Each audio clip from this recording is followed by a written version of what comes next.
লোকে যা প্রকাশ করে তা অনেক ক্ষেত্রে তার আসল চরিত্র নয়। লোকে যা আড়াল করে সেটাই তার আসল চরিত্র। মন নিয়ে খেলিস না, মন তো একটাই। কিডনি নিয়ে খেল, কারণ ওইটাই একটা গেলে আর একটা আছে।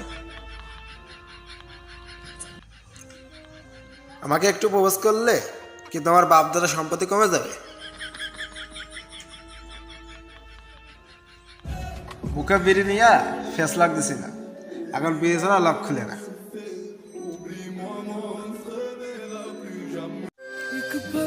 জীবন নিয়ে আমরা যতই পরিকল্পনা করি না কেন, ভাগ্যে যা লেখা আছে সেটাই ঘটে। একটা কথা মনে রেখো, কারোর খারাপ সময় এলে তাকে কখনো আঘাত দিও না। পারলে সাহায্য করো, কারণ খারাপ সময় একদিন তোমারও আসতে পারে।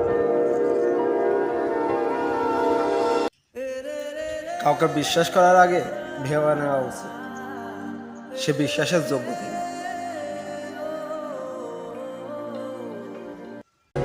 ভালোবাসা মানে শুধু একে অপরের প্রতি আকর্ষণ নয়, ভালোবাসা মানে একে অপরকে সম্মান করা।